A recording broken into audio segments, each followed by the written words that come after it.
Good evening and welcome to Tucker Carlson Tonight. By all accounts, Attorney General Merrick Garland was shocked to hear criticism of the raid on Mar-a-Lago last week. It turns out that Garland lives in such a tiny, airless world of left-wing activists and sycophants that it had never occurred to him that anyone might object to sicking the FBI on Joe Biden's political opponents. When woke Twitter and the New York Times are your only sources of news, police state politics seems perfectly normal. Trump is bad. Find a reason to arrest him. That's how they think.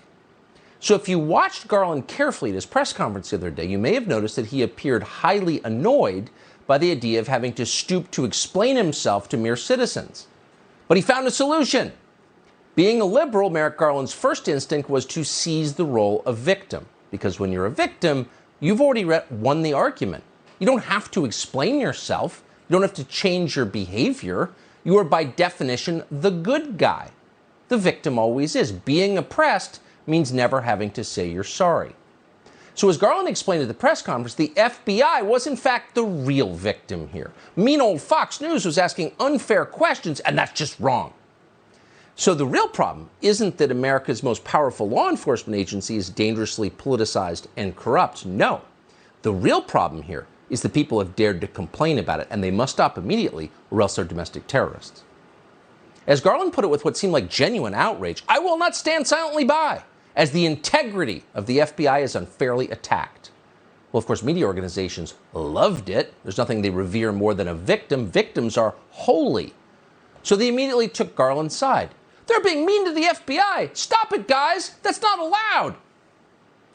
But if you take 3 steps back and think about it for a second, Garland's position, which effectively is you're not allowed to criticize me, I'm the Attorney General of the United States, is pretty weird.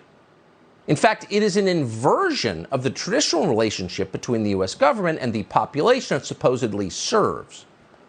According to Merrick Garland, the onus is on American citizens to respect the FBI. Obey, it's your duty.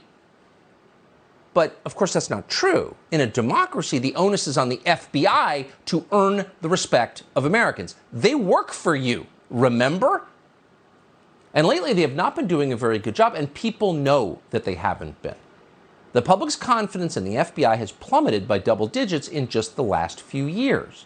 And unfortunately, there's a reason for that, and it's a huge problem.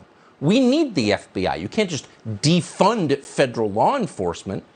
There are a lot of federal laws. Most of them are silly. Some of them are not silly at all. They're very serious, and they must be enforced. So we have to have an FBI, and it has to be an FBI we can trust. And we can't trust it